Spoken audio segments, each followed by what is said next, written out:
Flash Echo numéro 9, les défaillances d'entreprise, qu'est-ce que c'est?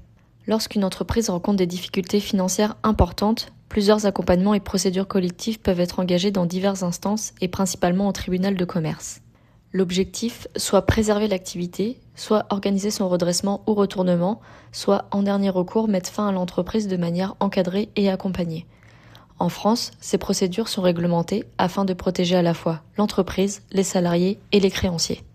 Il existe 3 procédures principales. La sauvegarde, elle concerne une entreprise qui anticipe des difficultés mais qui n'a pas encore de cessation de paiement. Elle permet de geler les dettes et d'organiser un plan de restructuration.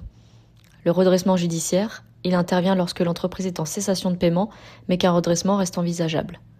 La liquidation judiciaire, elle est prononcée lorsque la situation est irrémédiablement compromise, l'activité cesse et les actifs sont vendus pour rembourser les créanciers.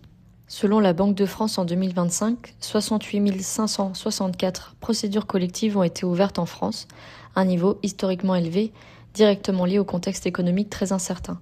Cela s'explique notamment par une dégradation de la situation financière de nombreuses entreprises, des marges contraintes par une augmentation des coûts d'achat de certaines matières premières, des coûts de financement et de contrats d'énergie élevés conclus ces dernières années, ainsi qu'une baisse progressive des aides de l'État et une hausse de la fiscalité, affectant particulièrement les petites et moyennes entreprises. Pour la Vendée, ce chiffre représente 686 procédures amiables et collectives en 2025.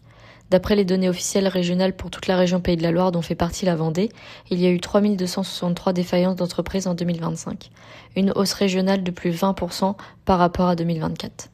Vos premières portes d'entrée pour partager vos difficultés avec des experts en toute confidentialité, le Centre d'information et de prévention, CIP, ainsi que le groupement de prévention agréé qui vous permet de profiter de numéros de téléphone gratuits. Enfin, il y a les professionnels des procédures collectives, administrateurs judiciaires, mandataires, avocats, experts comptables, ainsi que le tribunal de commerce pour des entretiens de prévention confidentiels.